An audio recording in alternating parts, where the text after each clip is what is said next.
Hi, and welcome to another CBC Facebook Live. I'm Keith Boag, correspondent in the CBC's Washington Bureau, and today I'm going to answer your questions about the rise of white identity politics. We're doing this because I did a piece that went on the National last night, a feature piece on the rise of white identity politics, because I wanted to draw attention to some of the things that are changing about the way that we look at what's happened in the United States over the past 2, 3, 5, 10 years even. To question some of the assumptions that people had made about how demographics is affecting politics and how it's affecting the way people look at politics in the future. So the idea was to challenge some of the assumptions that people had made about how demographic changes in the United States were affecting politics during the Obama period, and to incorporate into that what's changed since the election of Donald Trump. Primarily, it was to draw attention to the fact that the assumption that a kind of demographics is destiny view of politics that says that the Obama coalition that was ascended in the 8 years that he was, or appeared to be ascended in the 8 years that he was president, may not be a good predictor of the future. That the rise of white identity politics may challenge whether the coalition that was the Obama coalition really is going to guarantee electoral victories at the national level, meaning at the presidential level going forward. Clearly it did not in 2016, but I think that there has been a kind of struggle between those who believe the 2016 election of Donald Trump was a kind of one-off, a lucky bounce, so to speak, and those who see that there might be something different, something deeper happening among the electorate. So this is a discussion that is about white identity politics, which is necessarily about race. It can bring in a lot of other questions about race in America and how America is handling that, how the president is handling that. It's the kind of conversation that demands respect. We can deal with all kinds of questions when they're posed respectfully, so I ask you to do that, but I ask you also to ask whatever it is that interests you about it. So whenever we get the first sort of bite that there are some questions that you're asking me to answer, we'll go with that. But before we do, maybe just a few more comments on the context for this piece. Obviously, there have been things that happened recently that I referred to in the piece that I did last night, particularly the watershed moment that some refer to, Charlottesville, this summer has, and Donald Trump and how he has handled that. We've seen that Donald Trump has been quite overt in his exploitation of racial anxieties in America. We've seen that most recently in the way that he handled the NFL protests over the last weekend. And more, I think people are calling him out on that because it is a very divisive message. I think that there is a way of mixing this up and confusing it by conflating too many things. We need to be careful not to do that. We need to be careful, for instance, to understand that while the rise of the far right and extremists can be considered part of the rise of white identity politics, it doesn't define white identity politics. That there are legitimate issues about economic and social dislocation that people have to talk about and have to address, not just in conversation and in rhetoric and in politics, but also in understanding what kinds of things people are going to expect of government in the future. So I say that because I want to caution against this conversation going in a direction that makes it all about extremism and all about the things that we have seen out of Charlottesville and discussions about white supremacists and so on. So I think we do have some questions coming in. Lawrence Smith, can the Republican Party stay unified? You know, that's obviously a very important question and a deep question. I would challenge the word stay unified because I think that the fact is that the Republican Party hasn't been unified for a long time.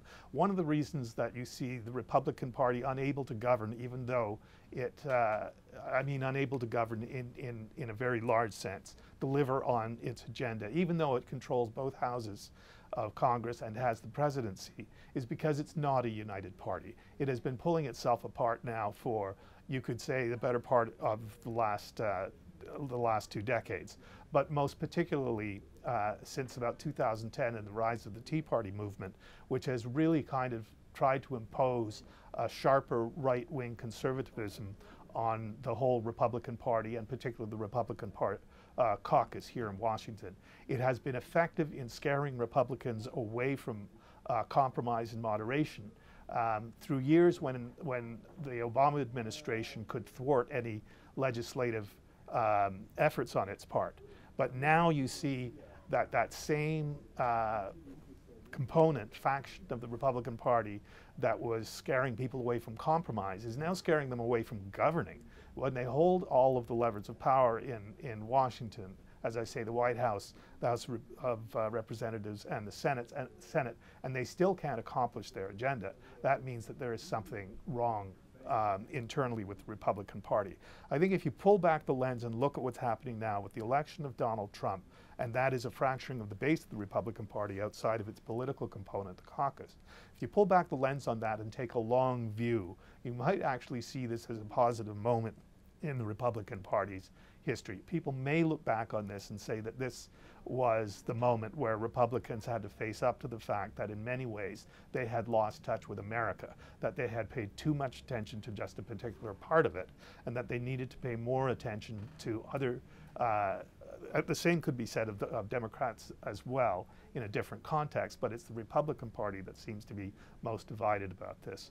I think there are a lot of unanswered questions about what is the proper course of action or the most productive course of action for the Republican Party. But I think there is no doubt that it has to find itself, that Republican and the Republican agenda, Republican ideology, the Republican Party needs to get in touch with a broader group of people than just the base of its party. Now, I want to take more questions about that, but I think that's a theme that we should return to over and over again, because I think it is one of the most important things that's been happening in American politics and been going on for a long, long time. But we do have more questions coming in. From Jackie Rain, hello from Coquitlam, BC. Will he be impeached? He obviously meaning Donald Trump. My opinion, please. Well, I'm not going to give you my opinion, but I will give you an analysis, I think, that might be helpful in all of this. Impeachment, I have said before, and I will continue to believe, is about the most serious thing you could do to a president, not because of what it means to him, but because of what it means to voters. You're overturning their decision. It's a very, very serious thing to do. We have two recent examples of experimentation with impeachment. Recent in the sense that they took place in what is the modern era of politics. One, obviously, Richard Nixon and the attempt to impeach him, which was never completed because he was driven from office. And then the impeachment of Bill Clinton near the end of his administration, that succeeded insofar as it led to a trial in the Senate where he was acquitted. In the first example, Nixon seemed to understand that if impeachment went ahead, he would be on the losing end of it, that he did not have the votes in the Senate to survive. And that's because people in the House of Representatives and in the Senate understood that they had the public behind them, that the public understood that something that Nixon had done was wrong, and that impeachment was an appropriate remedy for that. In the case of Bill Clinton, that wasn't true. The public was never behind the Republicans, and the public of the United States was never behind the Republican initiative to impeach Bill Clinton. We know that because under Newt Gingrich, they ran an election campaign about impeachment where they actually lost seats. Newt Gingrich himself lost his job, essentially because he made impeachment such a big issue. The important lesson here is that you don't proceed with something like that, with overturning the election of a duly elected president, unless you have the country behind you.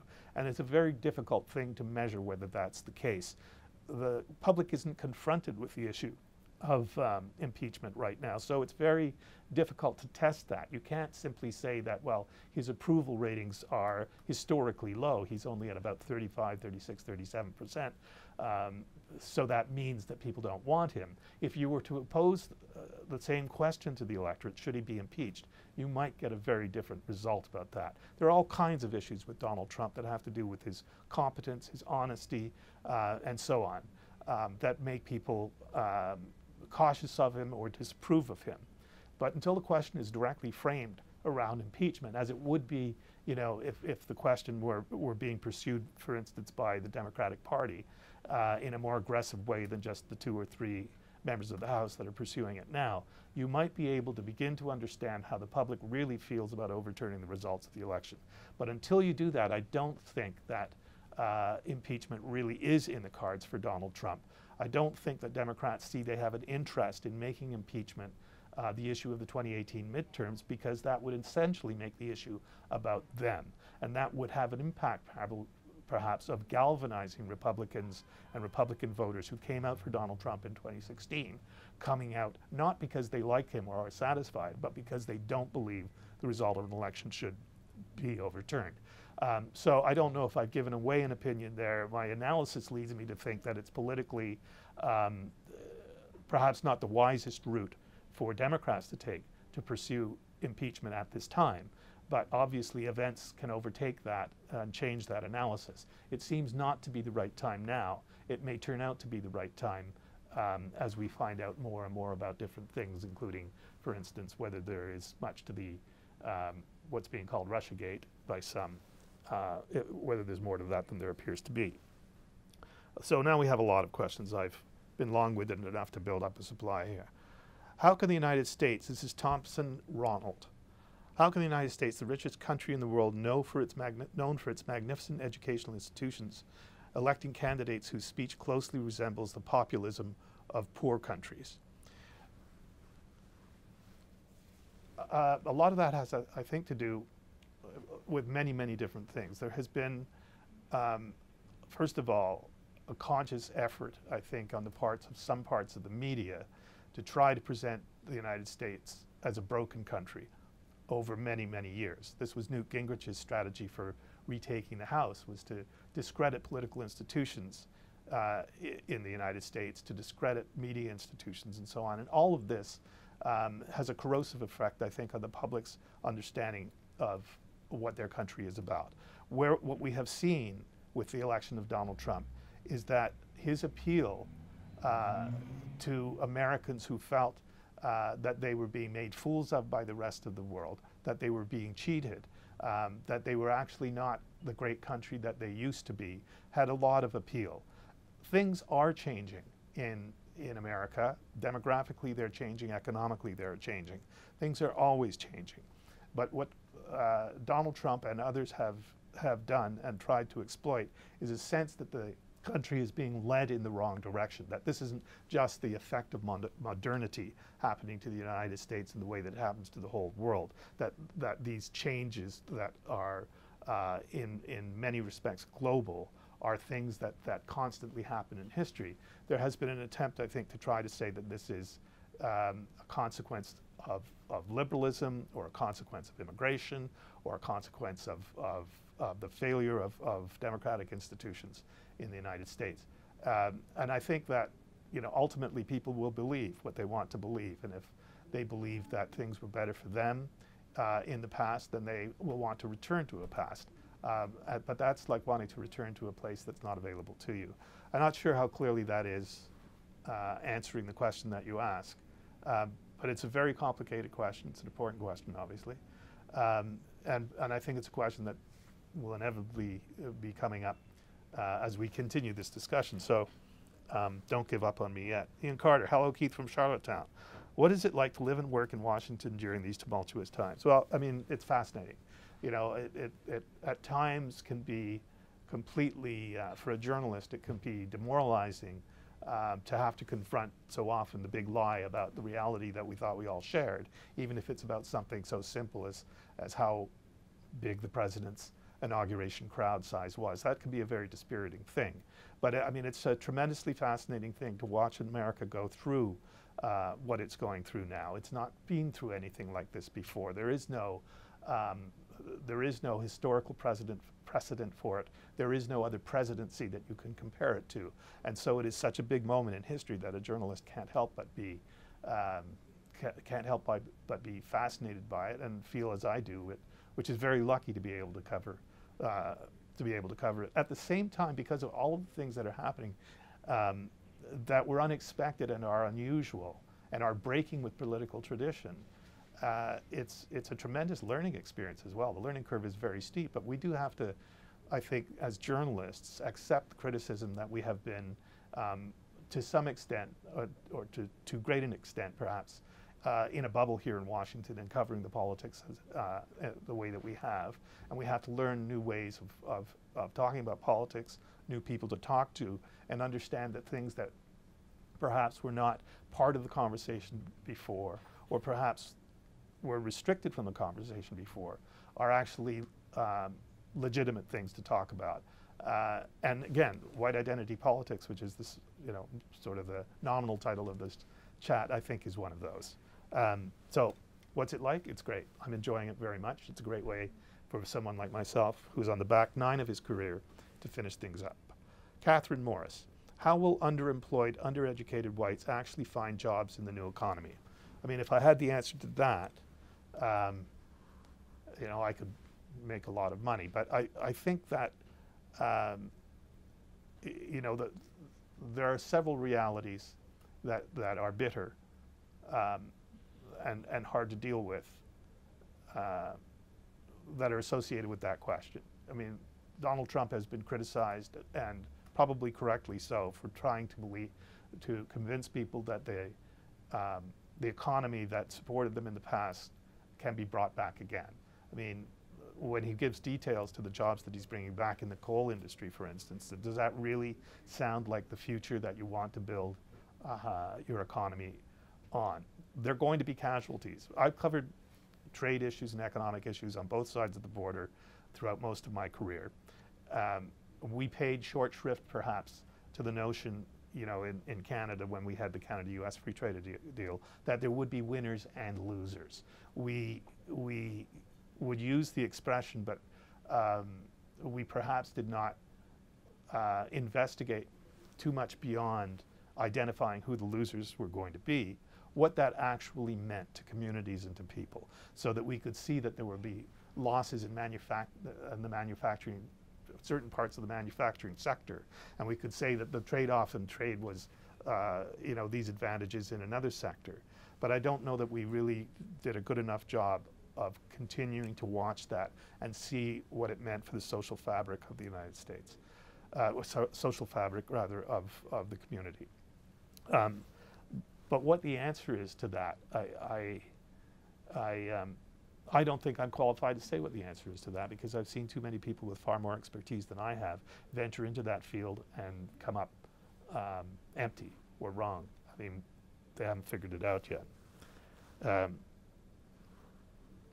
Al Hutchings, is Steve Bannon a powerful force behind the religious right represented by the Roy Moores of the GOP? I think that Steve Bannon did have a big impact on how people viewed Roy Moore's candidacy, but I'm not sure that I would associate that as strictly with the religious right. I think that what was obvious to many people watching that race was that Roy Moore was always the Donald Trump candidate. It's just that Donald Trump maybe didn't know that, but Steve Bannon certainly did. A lot of the things that Roy Moore talked about in the campaign, a lot of the way that he excited his supporters, fit much better with Donald Trump's style of politics than Luther Strange's did. But Trump was caught in a bit of a no-win situation with this one, as far as I can see. Luther Strange was the candidate of the establishment insofar as he was the candidate of Mitch McConnell, the Senate Majority Leader. Donald Trump already has enough trouble with Mitch McConnell without adding to that the fact that he would be on the opposite side of an important campaign in Alabama. So I can understand why he went over where he did, but I can easily understand how Steve Bannon would look and say, I read it the way that you do politically, Donald Trump, but I'm not being motivated by that. I'm being motivated by what I understood your agenda to be, and I think the real candidate that supports your agenda here is going to be Roy Moore.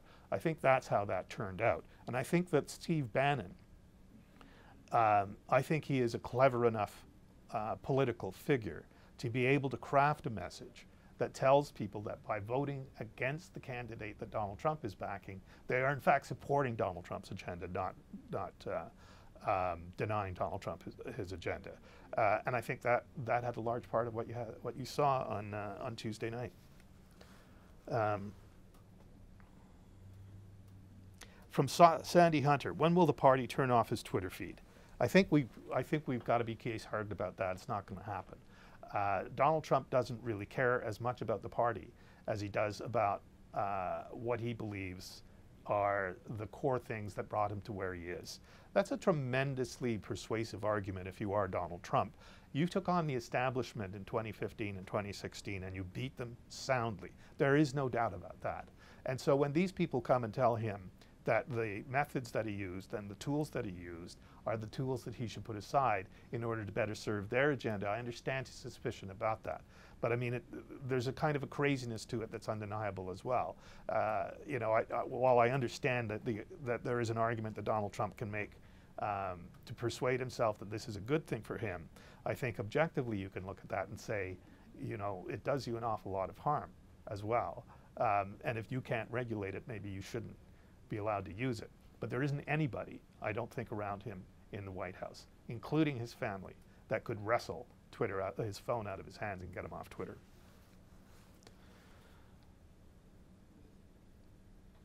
Terry Thibodeau, how will the NFL mess end? You know, I think that it's an important point in Donald Trump's history. I don't think we know how it's going to end. It's been going on for longer than it's been getting attention. Clearly, Donald Trump has tried to reframe the issue, and probably he has succeeded, at least with a certain constituency, in reframing the issue so that it's about patriotism and about the flag, and not about what it was really the impetus behind it, which was racial justice in America. There has been more discussion of that, but racial justice in America is a very, very big problem to solve.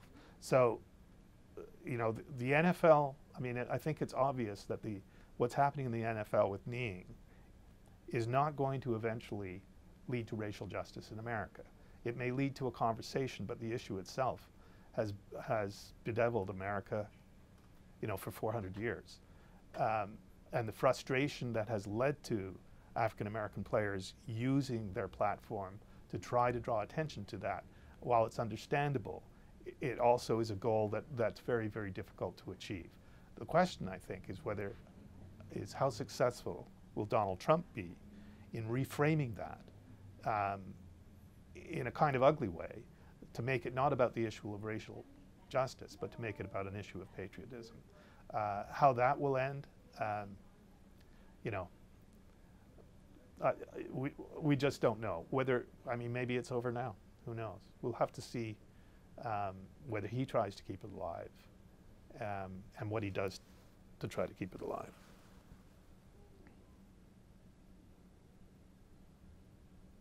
From Patricia McGregor, if not impeached, then what will it take to drive him from office?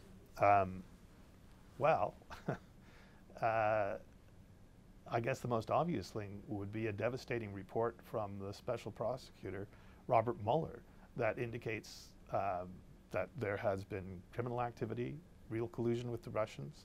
Now, these are things that won't necessarily lead to indictment, because I mean, they might lead to indictments of people around Trump, but it's an open question. My understanding is that it's an open question as to whether the president could actually be indicted. There's a strong argument that says no. That's, you know, that is the role of impeachment in Congress. But what I was trying to suggest before in talking about impeachment, and I don't think I really got to this, is that in a way, impeachment is almost an unthinkable thing. Those who believe that they are going to be impeached and convicted tend to resign before they get there, and those who believe that even if they're impeached, they won't be convicted, Bill Clinton, tend to tough it out and survive because of it. You know, what will it take to get rid of Donald Trump? You know, I think that we need to see what the outcomes are of these investigations, where they lead, and then to start talking about that. But you can tell that from a political standpoint, as difficult as it has been for many Republicans to deal with the things that he says sometimes almost on a daily basis, they still are not ready to abandon him. And so that option, political abandonment or isolation by the Republican Party, still seems to be not in the cards.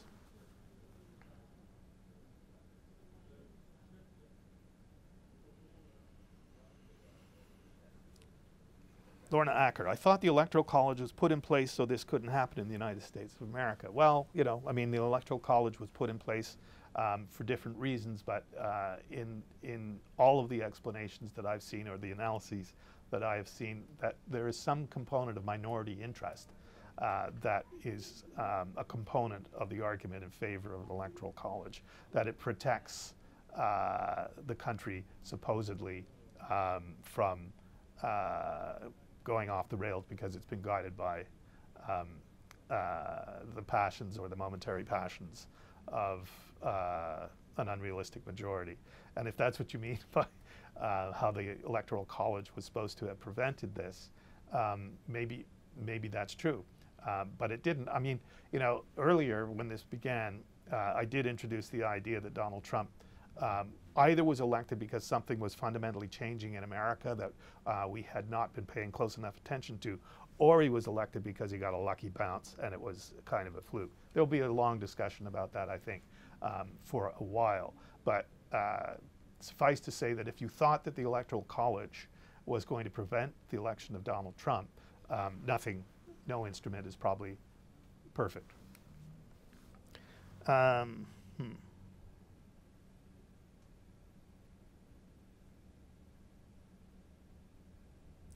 Junior Bell TV, why is the Canadian mainstream media so fixated in promoting anti-American sentiment in Canada, more specifically directed at President Trump, especially amid NAFTA negotiations? Well, I mean, there's an assumption in that is true. I don't know, because I don't have time to pay enough attention to Canadian media.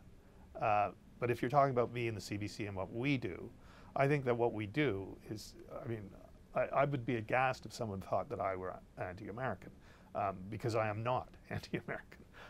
I'm a great admirer of America in many ways. But, you know, you can't be un-American if you are recognizing how a huge majority of this country, a significant majority of this country, is disturbed by the president that they've elected, is disapproving of his performance in the job. Reporting those things is not a minority anti-American point of view. It is actually the majority view in this country, and that's been backed up consistently by polls.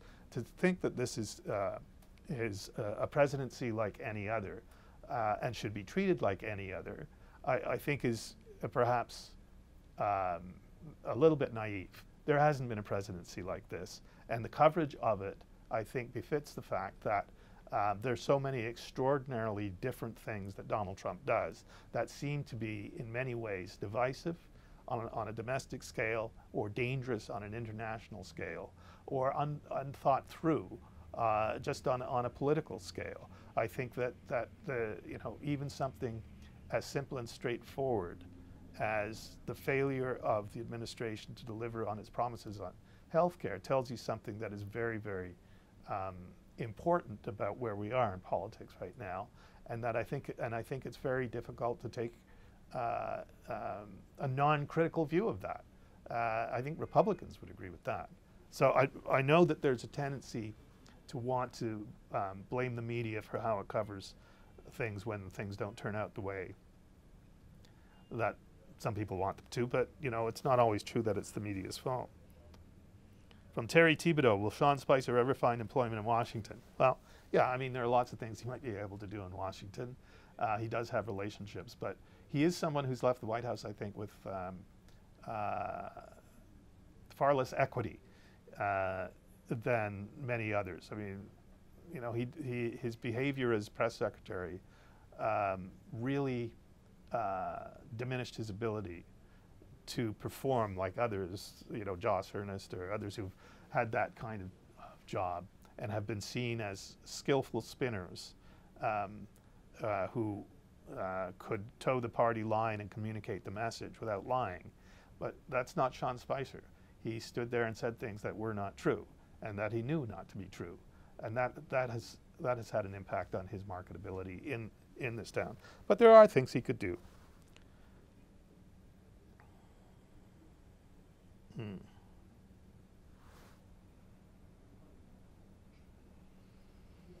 From Laura Williscraft, is there any limit to his pandering to white supremacists? How many GOP seats could he afford to lose?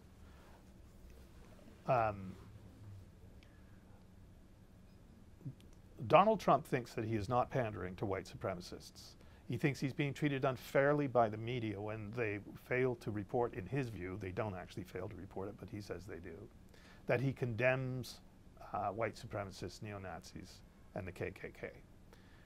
The difficulty that Donald Trump has is that while he does condemn those groups, he wants to walk a very, very fine line between those groups and others who are less extreme but nevertheless have ideas about the history of this country and the role of white people in.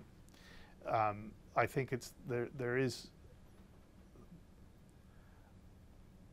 I think it's difficult to argue that Donald Trump does not exploit white anxiety, does not provoke white anxiety about the other, about immigration, and so on. I think that's been true since 2015, but a lot of people have tried to deny it. I think it's much harder now to deny that since we've seen Charlottesville, since we've seen how he reacted to the NFL. But I don't think there is a limit to it, because I do believe he thinks that it works. I do think that it was important to him winning the nomination in the Republican Party. How important it was to him winning the presidency, I think, is a slightly different question. But it was certainly important for him in winning the Republican nomination. So whether there is a limit to how he will continue to exploit it, I think if there is no limit, it is because it's his natural instinct and that's what he truly believes in. I think that if it were only a strategic ploy and it began to harm him, he could stop himself from doing it. But to the extent that it's what he truly believes, I think we've seen that if that's what he truly believes, he's going to say it, because that's the kind of person that he is. I don't actually have the numbers in front of me as to how many seats in the House that the Republicans could lose before they would lose the House. But they're in greater danger of losing the House than they are of losing the Senate, I would say. And they are in greater danger of losing the House than people thought they would have been normally, because of what we have seen of the impact of Donald Trump on the fortunes of the party generally. I mean, you know, his approval rating has a ripple effect over the party. But how it will turn, I mean, we're not into the 2018 midterm elections until 2018. And we are getting close to that, but I don't think the agenda has been set for what the issues for that election will be. But boy, are they going to be important. When you think about the messages that will send if Republicans hold the House, I mean, that would be a huge shot in the arm for Trumpism, I think. If they were to lose the House, it changes the whole dynamics of what happens here in Washington, and that would have consequences going forward for years. So, a good question, maybe not the best answer.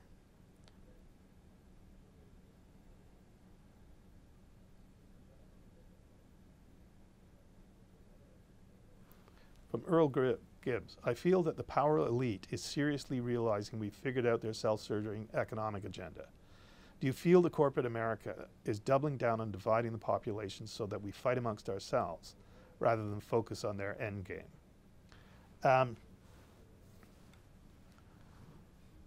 I think corporate America is pretty happy with what they've got out of the Trump administration so far. In spite of the populist rhetoric that we saw during the campaign, about how Donald Trump was the anti-Wall Street candidate, how he knew how the game was played, and that would be why he would be the populist president that would be able to thwart those players at their own game. I think all of that was undermined when he appointed so many Wall Street people to his cabinet. I think Republicans generally, in a corporate sense, in terms of things like regulation and deregulation on Wall Street, I think they're happy with the Trump administration. I think that they are getting what they wanted, and they're happy, I think, in particular, that it isn't getting a lot of attention. I think that every time that Donald Trump blows up in the mainstream media because of something that he says about, you know, a Morning Joe TV host, that's less time than is spent that gets spent on looking at what the administration is actually doing to further the needs of narrow special interests, in particular on Wall Street. So, you know, I don't know whether that answers your question, but if your analysis is that the corporate people on Wall Street always win, I think that there's nothing in the Trump administration so far that challenges that point of view.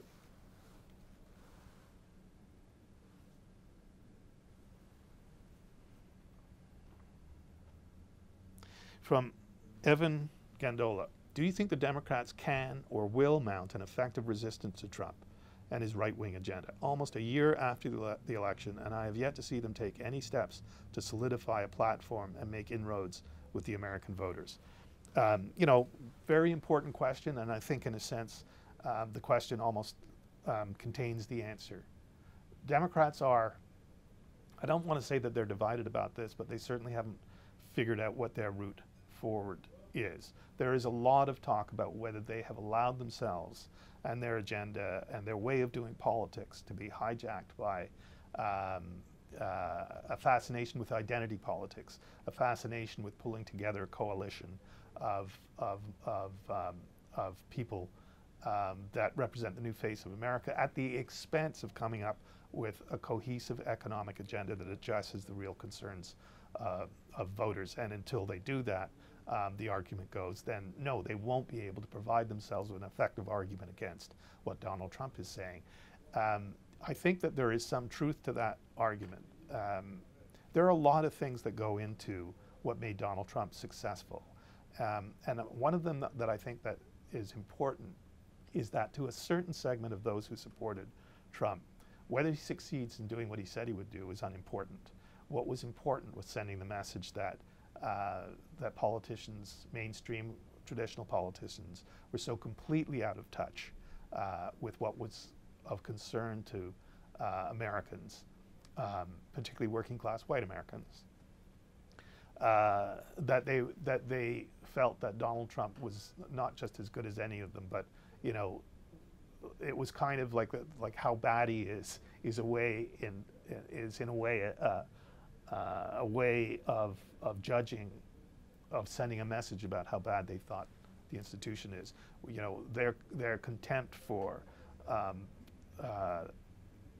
the traditional way of doing things in Washington was best expressed by electing Donald Trump. And so, you know, Democrats have to find a way to combat that as well. They have to find a way to make those institutions legitimate in the eyes of those people who are frustrated by them. And they have to find a way of deciding what they are really for. I mean, the question, I think, that's really preoccupying Democrats is, can they really run in 2018 or in 2020 simply by opposing Donald Trump because they think he's an outrageous candidate, and they know many others do as well. But I think that I think that the lesson of 2016, which, I mean, face it, Hillary Clinton ran that kind of a campaign, was that it didn't work. Geez, I don't know if I'm giving you good answers. Heather Henderson Varnish, is there a good Democratic candidate in the wings? You know, I mean, there are lots of interesting people, I think, in the wings. You know, people talk about Cory Booker, and they look at some of the higher profile people who are attached to issues around here. They look, you know, at why can't I think of Senator from Massachusetts? The now a senior senator from Massachusetts, and I'm sure you probably know the name. They look at maybe outsiders and so on, but what I think is behind the question is, why aren't we seeing those people now? Why aren't they coming forward? My view is that it's still a little bit early, that people are still feeling their way around what the contours and texture of the political landscape are going to be.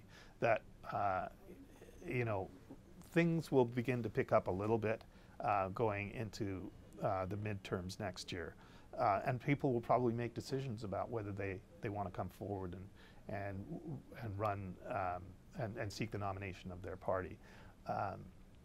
But I think the real clarity of this probably doesn't come for another 12 to 14 months. And so while there's frustration that there isn't a candidate who seems obviously poised to take the leadership of the party, in at least one way, that's a good thing, because I think the party was really frustrated and did itself no particular good by having the last race for the nomination be so apparently a foregone conclusion that it really affected the whole perception of the candidate when she won the nomination. It just looked like too much of a done deal for people to have faith in, I guess, for some Democrats anyway. When we talk about, from Michelle Miller, when we talk about oppression and discrimination, minority groups are always the worst off. Has there been a negative impact on white people? I think that gets to the heart of the question here about why white people see themselves as a minority, which is the subject of some considerable research now, because something profound has happened in the way that white people see themselves, particularly working class white people see themselves, not just in America, but you see that in Europe, in the United Kingdom in particular, probably in Canada as well. I think on every matrix, whether it's unemployment or education, all of these things, minority groups really are worse off than white people. But white people are working class white people are worse off than they were before. And that has to be dealt with and taken seriously. There has been economic and social dislocation for these people, and you can't succeed by ignoring that. But I think the dangerous thing is really in the comparison of all of these things. This is the kind of divide that Donald Trump exploits by saying that it's all a zero-sum game. It's not that this minority group gets that, and this, and white people get this. It's more that white people only get this because minority groups get that. That's the kind of politics of destruction that really makes the way the conversation then unfolds predetermined in a negative way. Yeah, the short answer is there are lots of problems in an economy that's changing that affect all kinds of people, and playing identity politics with that is what Donald Trump succeeded in doing, but it's not necessarily the best thing for the community, for the economy, or for politics. From M. Grovet, or Grove, I'm not sure, G-R-O-V-E-T. How bad is this white supremacist movement in the United States? It's bad. There was a poll recently that asked how, I'm paraphrasing it, but what it was trying to get at was how many Americans were okay with or had sympathy for or agreed with or weren't horrified by groups such as the Ku Klux Klan, neo-Nazis, and so on. And the number was about 9%. 9% is a low number in any other poll except that one, I would suggest. 9% is a frighteningly big number of people to be identifying with groups who are built around hate. And I think that the organizations that study these things are documenting an alarming rise in these kinds of hate groups. It was remarked upon by not just a few people that those who at Charlottesville in August paraded under Nazi banners and Ku Klux Klan symbols and so on were not shy about it. In other words, they didn't cover their faces. They didn't shy away from cameras. And I remember being struck by one of these white supremacists who appeared in the Vice documentary that was seen by so many people, saying that we're stepping off the internet now in a big way. And I thought that's what's happening here, that these people who have been in the dark corners of the internet talking to each other are feeling emboldened for some reason to step off the internet and into the public square and begin to try to incite a feeling of white racial insecurity in the people around them. And I've said this before, to them, having people say, "I'm not racist, but," is a big victory. What they want is to fill in the end of the "I'm not racist, but" with a complete sentence that identifies them with a militancy that they can then exploit. So I don't know how big it is, but I think I believe that it's getting bigger. Comment from Mike O'Reilly. The polls said he was going to lose. Glad you said that. No, the polls didn't say he was going to lose.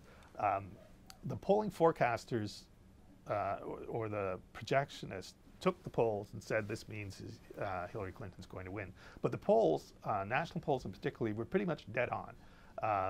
They gave Hillary Clinton about a 2-point lead over Donald Trump, and that's what she got. You know, between 2 and 3 million more votes than Donald Trump. So anyway, I'm glad you raised that, because I think that's one of the biggest misunderstandings about the 2016 result that there is, that the polls were wrong. They weren't wrong. From John D. Hamilton, in your circles, what are the Americans saying or commenting about Canada? Well, like, not a heck of a lot. I mean, I find when I go to Canada or when I'm here, most people are preoccupied with talking about Donald Trump. But there is a kind of you know, those who are sympathetic to a more liberal politics are kind of a little bit gaga over Justin Trudeau, because you know, he already had them politically. Now he has them in a stylistic way as well. They admire him. They think he's charming, good-looking, hip, all that kind of stuff. Those who are not of that political persuasion see him almost as a token of everything that they stand against. They see him as facile, lightweight, and superficial. I don't know that that's altogether different from how people in Canada might talk about him in terms of how they're politically oriented. But really, it's not a big part of the conversation, except in as much as those who really, really hate Donald Trump and think this country's going to hell in a handbasket think they'd be better off living in Canada.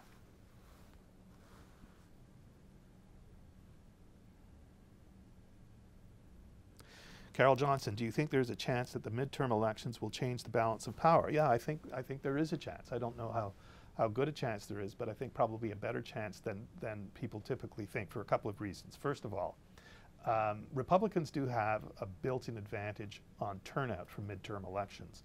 But I think that there's a feeling that Trump is galvanizing the Democratic Party to turn out in ways that they can, to look for ways of expressing themselves, and the midterms might be that. If Democrats were to capture the House,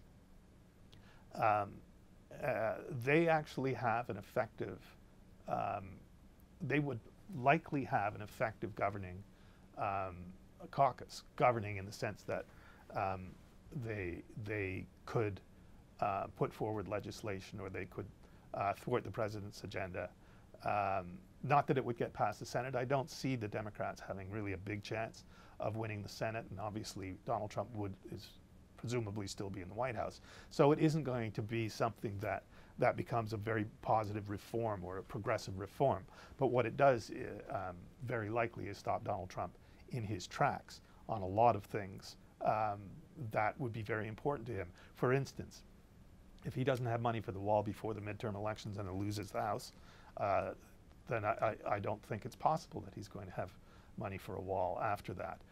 And on and on and on. I mean, the branches of government in the United States are co-equal. Having control of one of them may not get you everything you want, but it can stop the other side from getting anything they want if you choose to.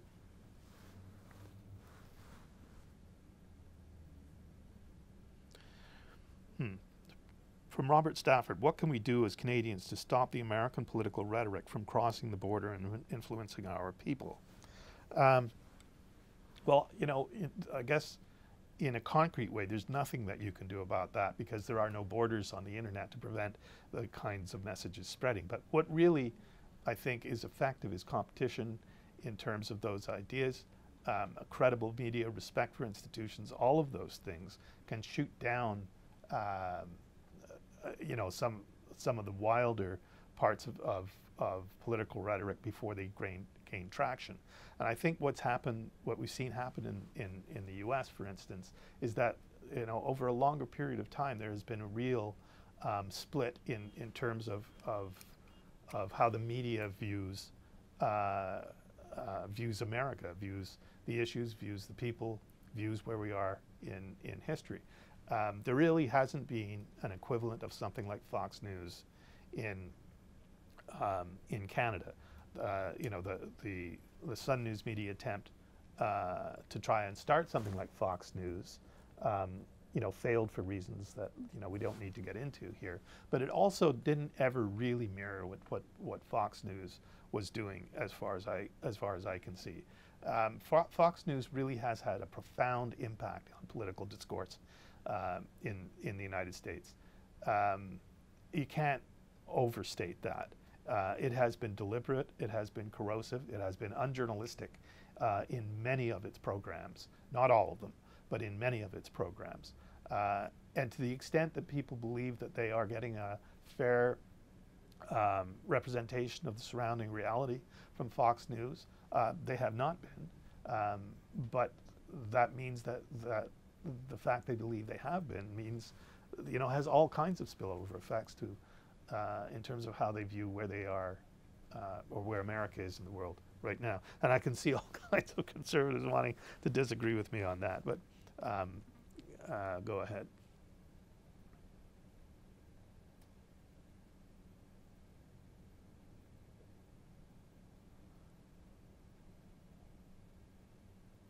From Carol Johnson, any chance that Bernie Sanders and his supporters will become a viable third party in the U.S.?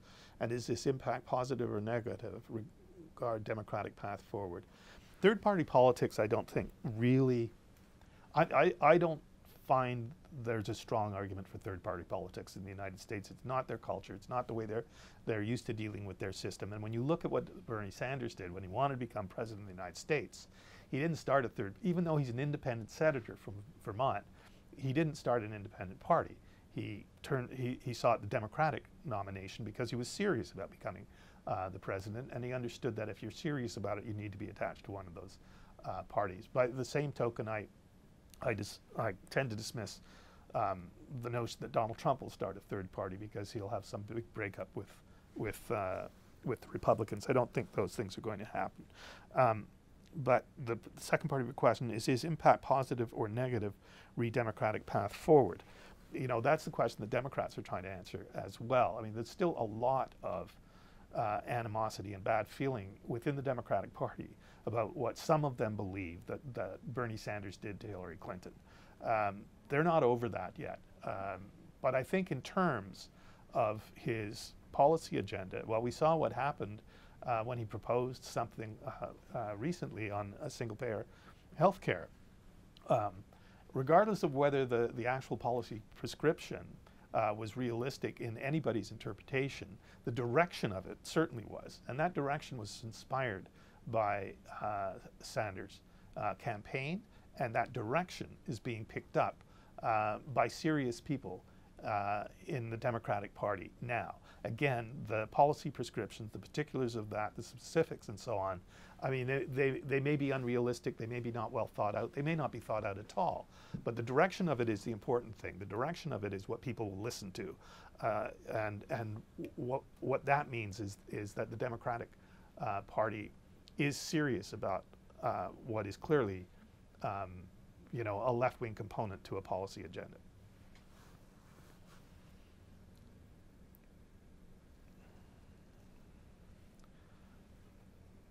Okay, I think we're getting near the end of this. I think I can take one more question. Let me see. Do you believe this is from Ian Young, do you believe there will be repercussions for Canada from the America First only stance of Trump administration in trade and commerce discussions, including the ongoing NAFTA discussions? Healthcare, agriculture, and agriculture have been targets of the U.S. for a long time. You know, I covered trade for a long time when I was a reporter in Ottawa. And what I learned from doing that informs me about this debate is that I tend to think that the constituencies in favor of the trade agreement, NAFTA, in the United States are only just beginning to be felt by the administration. It was an easy thing to say during the campaign that he was going to rip up NAFTA because it was the worst trade deal in American history. But that wasn't true then, and it isn't true now. the difference now is that there is a reality that the President of the United States wants to renegotiate NAFTA with the threat of tearing it up. But don't think for a moment, and I'm sure you don't,